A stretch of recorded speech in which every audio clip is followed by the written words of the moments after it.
Itik tayo sa mga mainit na balita dito sa 24 oras ngayong gabi. Makakasama natin ang kapuso nating si Ivan Mayrina. Ivan! Salamat, Mel. Nabisto sa isang buy-bust operation sa Parañaque ang isang bodegang pinagtataguan ng mga nakaw na motorsiklo. Ang mga motorsiklo china-chop-chop ng mga suspect at ibinebenta sa internet. Nakatutok si JP Soriano.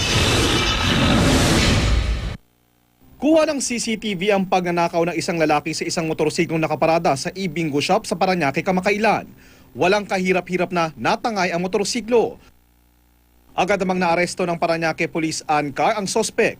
Nakuha sa kanya ang mga pick lock na ginagamit pang start ng motorsiklo. Napag-alaman ng pulisya ang modus ng mga bumibili ng mga karnap na motorsiklo sa Parañaque. China-chop-chop daw ang motor at ibinebenta sa internet ng mura. Sa isang buy-bust operation ang asset ng pulisya, nagkunwaring bibili ng parts nang magkasundo sa bayaran.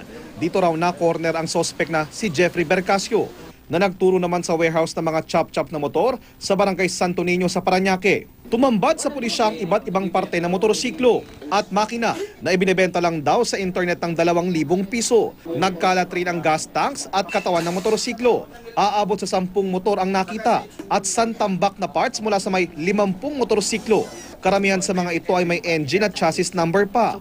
Kumpirmasyon daw ayon sa Highway Patrol Group na ninakaw ang mga ito.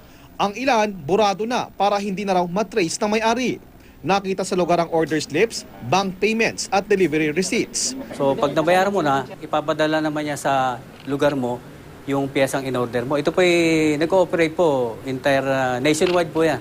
Nakuha naman kay Bercasio ang uniforme ng pulis at peking traffic ticket na ginagamit daw na modus. May mga kasabot umano si Bercasio na mga tirador ng motorsiklo na nagpapanggap na traffic police sa Rizal. Naninita sila, nagpapanggap sila ng paggagawa ng PNP. Habang sinisita po, kunyari po, tatakutin. Meron po silang panikit na peke rin po eh.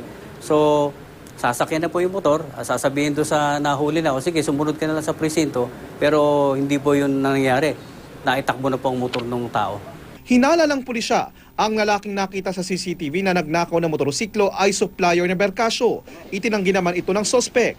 Hindi rin daw siya sangkot sa karnaping. Nagbebenta lang po kami mga pyesa. Nagbebenta ka ng Mga pyesa po. pyesa? Saan niyo po nakukuha yung mga pyesa niyo? Dinadala lang po sa amin. Sa uli, sabi ng pulisya, wag na lang daw sana bumili ng mga ibinebenta ng parts ng motor sa internet at para naman daw sa mga nagmumotor, ugaliing maging alerto at maging mapagmatyag sa lahat ng oras para hindi mabiktima. JP Soriano, nakatutok 24 oras.